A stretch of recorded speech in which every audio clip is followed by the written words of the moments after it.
There comes a moment in every man's life when he looks in the mirror and realises no one's coming to save him, not his dad, not society. It's just him and the man he chooses to become. For me, that moment came young. I didn't have a dad to show me the way, so I had to find strength in silence, in struggle, and in the quiet example of my grandfather, a man who never preached, never posed, but lived with unwavering values and discipline. That man shaped me more than any motivational quote or viral podcast ever could. This video is different. I'm not here to throw stats at you or pretend I've got it all figured out. I'm here to speak directly to the man who's hurting, drifting, or waking up to the fact he's not the man he knows he could be, because I've been him. If you're new here, welcome to Testosterone Growth. On this channel, I share the exact journey that took me from 300 nanograms per deciliter to over 1,000 naturally, using discipline, not shortcuts, and yes, that includes semen retention, not for clout or trends, but because learning to control your urges is the first step to becoming a man of real power. So if you're ready to level up not just your hormones, but your mindset, presence, and purpose, let's get into it.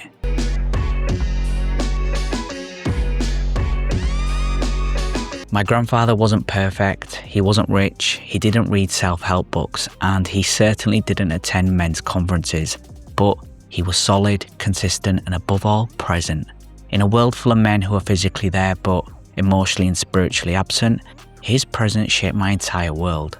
He wasn't trying to impress anyone, he just lived like a man, and in doing so, he gave me a blueprint. Science even supports this kind of masculine presence. A 2017 study in the Journal of Child Psychology and Psychiatry found that boys raised with strong male role models had better emotional regulation, higher testosterone reactivity in adolescence, and greater stress resilience under pressure. I didn't grow up with my dad, he was never there, more of a ghost than a presence.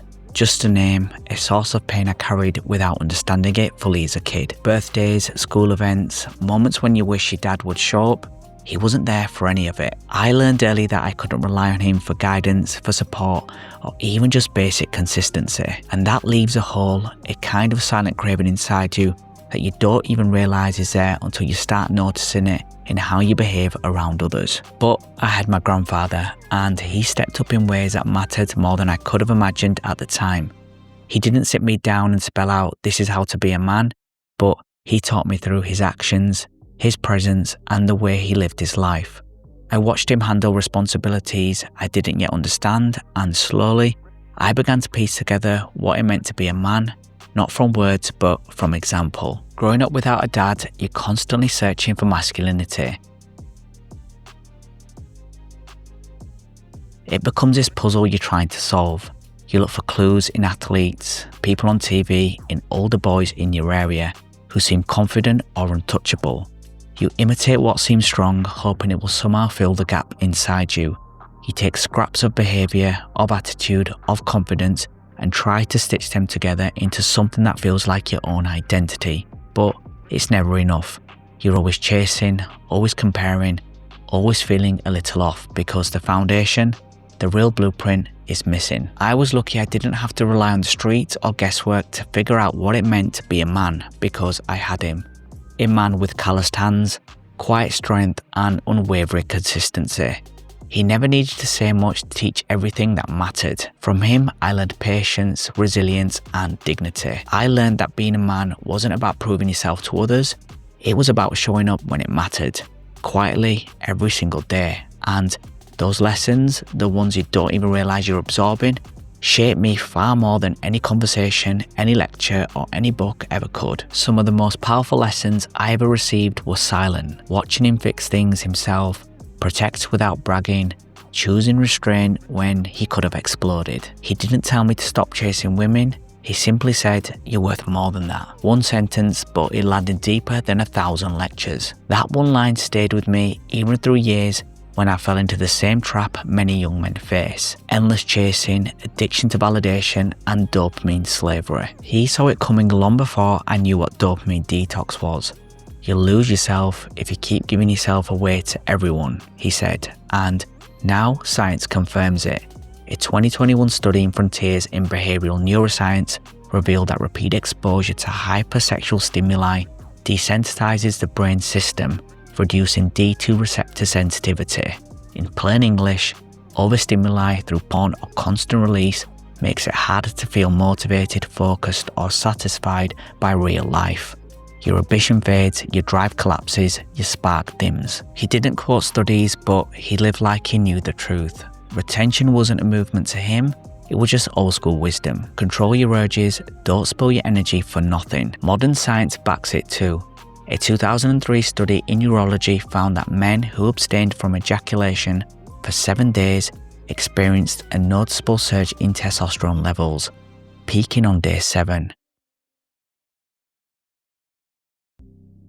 Some of you may have dismissed that because levels return to baseline shortly after, but that misses the bigger picture. What actually matters are the psychological and neurological shifts during those days. The temporary testosterone spike signals that your body responds powerfully to abstinence. More importantly, dopamine levels, the chemical that drives ambition, risk-taking, and masculine energy, begin to normalize when you abstain from constant stimulation. Dopamine and testosterone are deeply intertwined. When dopamine sensitivity improves, natural testosterone production becomes more efficient. You feel more focused, more dominant, more alive. You're no longer hijacked by short-term cravings. You become the one in control. That 7-day spike is real, but it's the momentum, rewiring, and reclaiming of your power as a man that counts most. Like many young men, I went through a phase where I got lost. Out late, drinking, chasing women, chasing empty thrills. I told myself I was living, but deep down I felt adrift. What snapped me out of it wasn't rock bottom, it was remembering him. That look in his eyes when I said I wanted to be like him one day. That quiet pride, that weight, that legacy. I couldn't let that die. He once said, the worst kind of pain is becoming a man you yourself can't respect. That haunted me because when I didn't respect myself, I knew he still believed in me. That belief brought me back. Strength isn't about flexing, it's about handling what no one else wants to handle. Staying calm when others panic, and leading even when no one asks you to. That was my grandfather. I remember crying once when life felt too heavy. He didn't say man up or don't cry, he said let it out, but once it's out, fix it. That's balance, that's masculine polarity, strength in grounded compassion, controlled emotion, clear action. We live in a world of soft men, addicted, anxious, apologetic for their masculinity. I get it, they weren't taught otherwise. But this isn't about blaming, it's about building.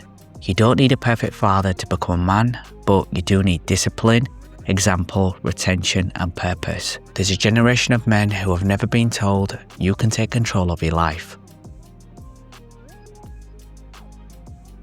Starting now, stop watching corn, stop seeking validation from others, stop giving your energy to people who drain you. Start retaining, start building, start becoming. This isn't just a story, it's a wake-up call. If you didn't have a dad, I'm with you. If your dad was soft, absent, addicted, I'm with you. But we don't need to stay there. We can break the cycle. Start with retention, 7 days, no corn, no release. Just focus, watch what happens. Clarity returns, posture changes, eyes sharpen, confidence peaks. That's not magic, that's nature. Hit the gym, lift heavy, sweat, breathe deep, reclaim your body. Remember to like, share and subscribe. Thanks for watching, and I'll see you in the next one.